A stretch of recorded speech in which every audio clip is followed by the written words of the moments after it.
നമസ്കാരം, ഞാൻ ജിജോ. ഞാനിന്നിവിടെ പറയാൻ ആഗ്രഹിക്കുന്ന കാര്യങ്ങൾ കുറച്ച് ആഴ്ചകളായി കേരളത്തിൽ നടക്കുന്ന പ്രളയം ഇതെല്ലാവരും കണ്ടു കാണുമെന്ന് അറിയാം.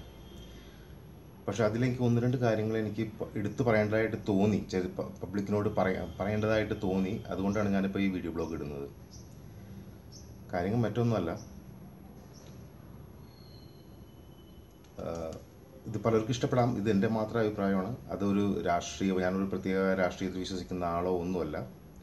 അത് കാരണം ഇതിൽ രാഷ്ട്രീയമായിട്ടുള്ള ഒരു തരത്തിലുള്ള പ്രചോദനമൊന്നുമില്ല.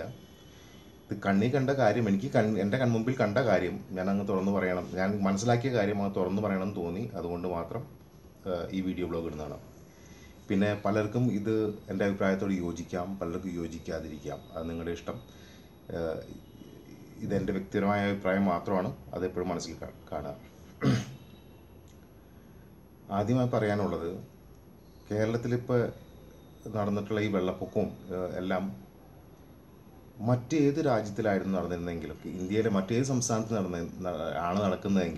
നടന്നാലും ഒരുപക്ഷെ ഇപ്പം കേരളത്തിൽ ഉണ്ടായ നാശനഷ്ടം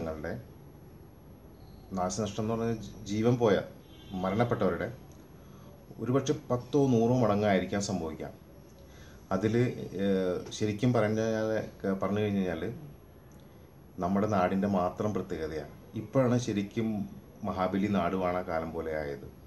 എല്ലാവരും ഒരുപോലെ ഇപ്പോഴാണ് ആയത്. ശരിക്കും പറഞ്ഞു കഴിഞ്ഞാൽ ജാതിയില്ല, മതമില്ല, രാഷ്ട്രീയമില്ല, ഒന്നുമില്ലാതെ എല്ലാവരും ഒറ്റക്കെട്ടായിട്ട് ഇപ്പോഴാണ് ശരിക്കും അണിചേർന്നതെന്ന് പറയാം.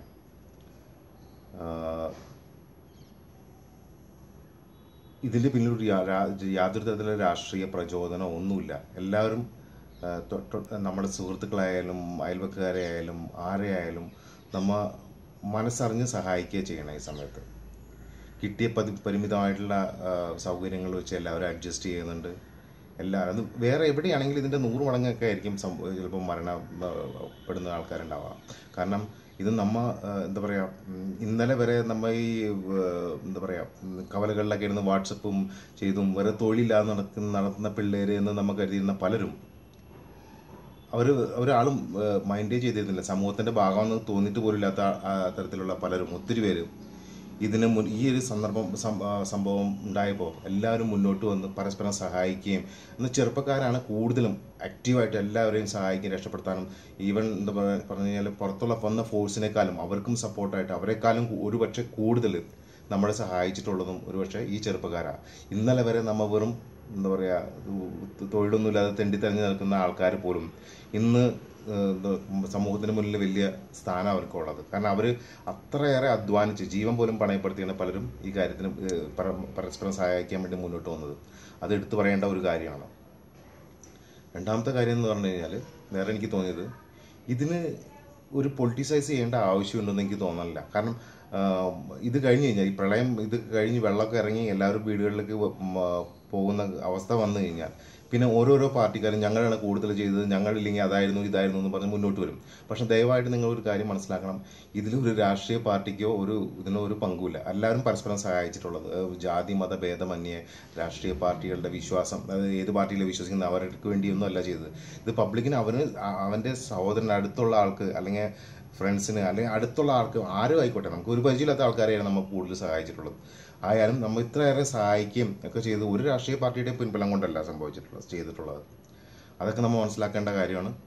പിന്നെ ഇനി ഇത് കഴിഞ്ഞ്, ഈ പ്രളയമൊക്കെ കഴിഞ്ഞ് വരുമ്പോൾ ഇനിയും കുറേ പേര് വരാം, ഓരോ രാഷ്ട്രീയത്തിൻ്റെ പേരും പറഞ്ഞു ഒത്തിരി പേര് വരാം. പക്ഷെ നിങ്ങൾ അതൊന്നും മനുഷ്യർ മനസ്സിലാക്കണം, ഇതൊന്നും ഒരു രാഷ്ട്രീയത്തിൻ്റെയോ അല്ല. ഇനി ഈ വേറെയും ഒരു വർഷമുണ്ട്, ആൾക്കാർ പറയുന്നുണ്ട് ഈ പറഞ്ഞോണം പ്രളയം ഉണ്ടാവാൻ കാരണം ഗവൺമെൻറ്റിൻ്റെ അനാസ്ഥയാണ്. ഒരു ഗവൺമെൻറ്റും ഇല്ല. ഇതിൽ മഴ പെയ്യിക്കാനോ മഴ നിർത്താനോ ഒരു ഗവൺമെൻറ്റിനും പറ്റില്ല. ഇതിൽ ഒരു ഗവൺമെൻറ്റിൻ്റെയും അനാസ്ഥയല്ല. ഇതിപ്പോൾ ഏത് ഗവൺമെൻറ് ആയാലും ഒരു പാർട്ടിയുടെയും ഇതുകൊണ്ടല്ല, ഇത് സംഭവിച്ചു. അതുകൊണ്ട് ഉണ്ടായത് കാര്യം. അതിനിപ്പോൾ ആരും ഒരു ഉത്തരവാദികളൊന്നുമല്ല. ഇൻഫ്രാസ്ട്രക്ചർ ഇല്ലാത്തതിൻ്റെ പ്രശ്നം കൊണ്ടാണ് ഇവിടെ ഉണ്ടായത്. എന്ത് ഇൻഫ്രാസ്ട്രക്ചർ ഉണ്ടായാലും മഴയെ തടഞ്ഞു നിർത്താൻ ഒരാൾക്കും പറ്റില്ല. അത് വന്നുകൊണ്ടേയിരിക്കും, പ്രളയം ഉണ്ടായിക്കൊണ്ടേയിരിക്കും. അത് തടഞ്ഞു നിർത്താൻ ഒരാൾക്കും പറ്റില്ല. വെറുതെ സ്റ്റേജിൽ കയറി നിന്ന് അല്ലെങ്കിൽ TV പ്ലാറ്റ്ഫോമിൽ കിടന്ന് അലമുറയിടാന്നല്ലാണ്ട് വേറെ അതുകൊണ്ടൊരു കാര്യമില്ല. അതിലൊരു സത്യാവസ്ഥ ഇല്ലതാണ്. പിന്നെ ഇത്രയും നാൾ പേപ്പറുകളിലുമൊക്കെ വായിക്കുമ്പോൾ ആന്ധ്രയിൽ വെള്ളപ്പൊക്കം, കർണാടകയിൽ, തമിഴ്നാട്ടിലൊക്കെ വെള്ളപ്പൊക്കം എന്നൊക്കെ പറയുമ്പോൾ ഹെഡ്ലൈൻസൊക്കെ വായിക്കുമ്പോൾ, TV വിഷ്വൽസൊക്കെ കാണുമ്പോൾ വളരെ ആകാംക്ഷയോടും അതുപോലെ എന്തോ ഒരു ഉത്സാഹത്തോടെയും ആൾക്കാർ കണ്ടുകൊണ്ടിരുന്നത്. അത് നമ്മുടെ വീട്ടിലല്ല സംഭവിക്കുന്നത്, അടുത്ത സംസ്ഥാനത്തല്ല സംഭവിക്കുന്നത്. വളരെ ആകാംക്ഷയോടെയൊക്കെ കണ്ടുകൊണ്ടിരുന്നത്. പക്ഷേ ഇപ്പം മനുഷ്യരുടെ മനസ്സിലായി അത് ശരിയായിട്ട് എന്താണ് ഒരു വെള്ളപ്പൊക്കം എന്ന്, അല്ലെങ്കിൽ ഇങ്ങനത്തെ ഒരു സിറ്റുവേഷൻ ഉണ്ടാകുമ്പോൾ ശരിക്കും അവരനുഭവിക്കുന്ന വിഷമം എന്തെന്നും അവരനുഭവിക്കുന്ന ബുദ്ധിമുട്ട് എന്തെന്നും ഇപ്പോഴും കറക്റ്റായിട്ട് എല്ലാവർക്കും മനസ്സിലായി.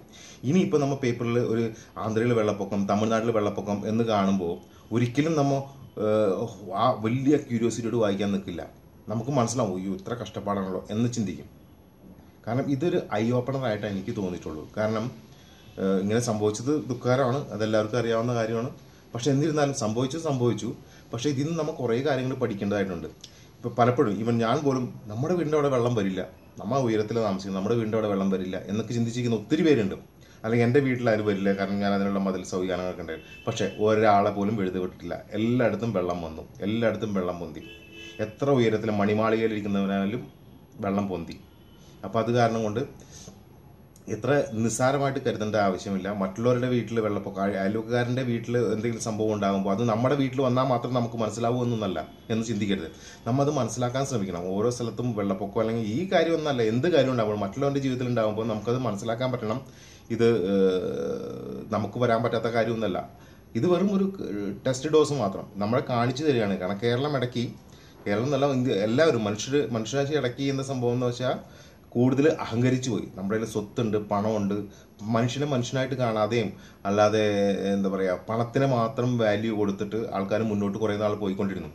അതിൽ നിന്നൊരു അറുതി വന്നു. ഇപ്പം എല്ലാം ഒരൊറ്റ ലൈനിൽ വന്നു, എല്ലാം കറക്റ്റായിട്ട് വന്നു. ഇപ്പം ആരും പണം, ഈ വെള്ളം എന്ന് പറഞ്ഞാൽ മലവെള്ളത്തിന് അല്ലെങ്കിൽ എർത്ത് ക്വേക്കിന് ഇത് വലിയവൻ ചെറിയവനെന്നൊന്നുമില്ല, ബാധിക്കുമ്പോൾ എല്ലാവർക്കും ബാധിക്കും. കിട്ടുമ്പോൾ കൃത്യമായിട്ട് കണക്ക് വെച്ച് എല്ലാവർക്കും കിട്ടും.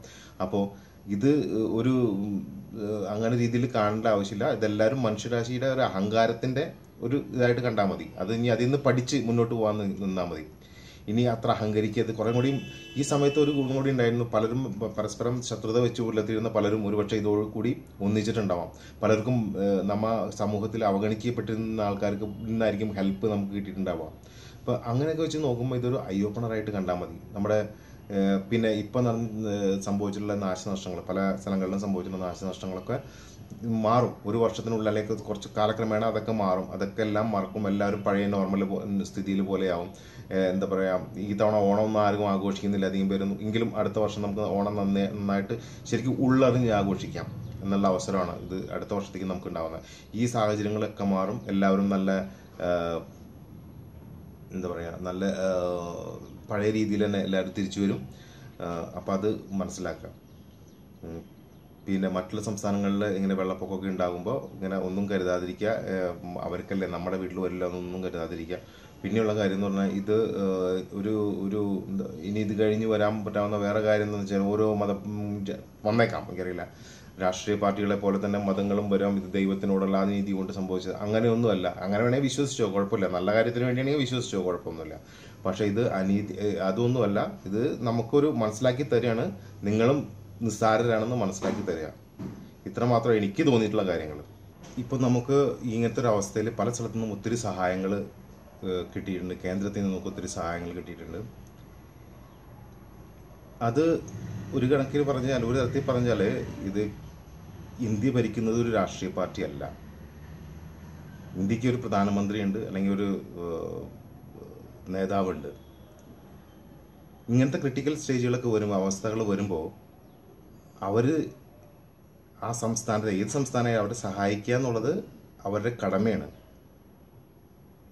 ഇവിടെ ഭരിക്കുന്നത് വേറെ ഒരു പാർട്ടിയും അവിടെ വേറെ പാർട്ടിയാണെന്ന് കരുതി അത് നമ്മൾ ചെയ്യില്ല എന്നല്ല. അത് ഈ ഇന്ത്യ ഭരിക്കുന്ന ഒരു പാർട്ടിയുടെയും പ്രധാനമന്ത്രിയല്ല, എല്ലാവരുടെയും കൂടി ഉള്ള പ്രധാനമന്ത്രിയാണ്. അപ്പോൾ അദ്ദേഹത്തിൻ്റെ കടമയാണ് ഇത് ചെയ്യുക എന്നുള്ളത്. ഇപ്പോൾ എൻ്റെ പാർട്ടിയിൽ വിശ്വസിക്കാത്തവരാണ് ചെയ്യില്ല എന്നൊന്നുമില്ല. അദ്ദേഹത്തിൻ്റെ കടമയാണ്. അദ്ദേഹം അത് ഭംഗിയായിട്ട് നിർവഹിച്ചിട്ടുണ്ട് എന്ന് എല്ലാവർക്കും അറിയാവുന്ന കാര്യം. പിന്നെ അതിനും കൂടുതൽ പറയാനുള്ളത്, ഇപ്പോൾ നമ്മൾ പട്ടാളക്കാർ അല്ലെങ്കിൽ NDRF അല്ലെങ്കിൽ ഈ പറഞ്ഞ റാപ്പിഡ് ആക്ഷൻ ഫോഴ്സ് എന്നൊക്കെ നമ്മൾ വെറും പേപ്പറുകളിലൊക്കെ വായിച്ചും കേട്ടറിയും മാത്രമേ ഉള്ളൂ. ഇപ്പം അവർ ചെയ്യുന്ന നല്ല കാര്യങ്ങൾ എന്തെന്നും ഒക്കെ നമുക്ക് മനസ്സിലാക്കാൻ പറ്റി. എന്താണ് അവരുടെ കഷ്ടപ്പാടെന്നും എത്ര ദുരിതം സഹിച്ചാണ് അവരിതൊക്കെ ചെയ്യുന്നതെന്നും ഒക്കെ നമുക്ക് മനസ്സിലാക്കാൻ പറ്റി.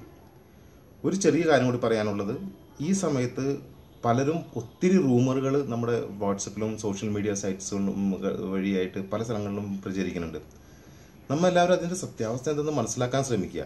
വെറുതെ ബ്ലൈൻഡായിട്ട് അത് കണ്ണടച്ചങ്ങ് ഫോർവേഡ് ചെയ്യുക, അതൊന്നും ചെയ്യാതിരിക്കുക. അതിലെന്തെങ്കിലും സത്യമുണ്ടോ, അത് നല്ലതാണോ എന്ന് ചിന്തിച്ചിട്ട് ചെയ്യുക. കാരണം എല്ലാവരും ഒരേ മനസ്ഥിതിയുള്ളവരായിക്കൊള്ളണമെന്നില്ല. പലരും നമ്മുടെ ഈ ഒത്തൊരുമേനെ, കാരണം ലോകം മുഴുവൻ എനിക്ക് തോന്നുന്നു എല്ലാവരും ഉറ്റുനോക്കിക്കൊണ്ടിരിക്കുന്ന സംഭവമായിരുന്നു ഇപ്പോൾ സംഭവിച്ചുകൊണ്ടിരിക്കുന്നത്. കാരണം എത്ര ബ്യൂട്ടിഫുള്ളി ഇതൊക്കെ മാനേജ് ചെയ്തു എന്നുള്ളത് ഒരു വ്യക്തിയുടെ ഗുണം കൊണ്ട് സംഭവിച്ചതല്ല. ഇത് എനിക്ക് തോന്നുന്നത് ഒരുമിച്ചുള്ളൊരു പ്രവർത്തനത്തിൻ്റെ പേരിൽ ഇത്രയ്ക്കും സ്മൂത്തായിട്ട് കാര്യങ്ങൾ പോയതാണ്. അതുകൊണ്ട് ഒരു വ്യക്തിയുടെ ഒന്നുമല്ല, ഒരാളുടെ അല്ലെങ്കിൽ ഒരു സമൂഹത്തിൻ്റെ, ഒരു വ്യക്തിയുടെ, ഒരു പാർട്ടിയുടെ, ഒരു ഗവൺമെൻറ്റിൻ്റെയോ അല്ല, എല്ലാവരുടെയും കൂടി സഹകരണം കൊണ്ട് സംഭവിച്ചത് ശരിയായി വന്ന കാര്യമാണ് അതൊക്കെ. അപ്പോൾ നമ്മളിതെല്ലാം മനസ്സിലുണ്ടാക്കുക. ഇന്നലെ ഞാൻ ഏതോ ഒരു വിഷ്വലിൽ കണ്ടു, ടെറസിൻ്റെ മുകളിൽ താങ്ക്സ് എന്ന് എഴുതി വെച്ചിരിക്കുന്നത് കണ്ടു. ടെറസിൻ്റെ മുകളിൽ നിന്ന് ഹെലികോപ്റ്റർ പോകുമ്പോൾ നമുക്ക് താങ്ക്സ് എന്ന് എഴുതി കാണാം. കാരണം അവിടെ നിന്ന് 2 സ്ത്രീകളെ രക്ഷിച്ചു. നേവൽ ഫോഴ്സ് 2 സ്ത്രീകളെ രക്ഷിച്ചു അവിടെ നിന്ന്. അതിൻ്റെ നന്ദിയായിട്ട് അവർ താങ്ക്സ് എന്ന് പറയാം. ഈ നന്ദി, ആ ടെറസിൻ്റെ എഴുതി വെച്ച നന്ദി എന്നുള്ളത് നമ്മുടെ മനസ്സിൽ സൂക്ഷിച്ചാൽ മതി, മനസ്സിൽ കാണണം. അത് ഏത് സാഹചര്യത്തിലും നമ്മത് മനസ്സിൽ കാണണം. കാരണം നമ്മുടെ ജീവനത്തിന് നമ്മൾ പലരോടും നന്ദി പറയേണ്ടതായിട്ടുണ്ട്. നമ്മളിപ്പോൾ നല്ല അവസ്ഥയിലാണെങ്കിൽ അതിന് പലരോടും നന്ദി പറയേണ്ടതായിട്ടുണ്ട്. ഞാനിത് ഷെയർ ചെയ്യാൻ വേണ്ടിയാണ് നിങ്ങളുടെ മുമ്പിൽ വന്നത്. Thank you.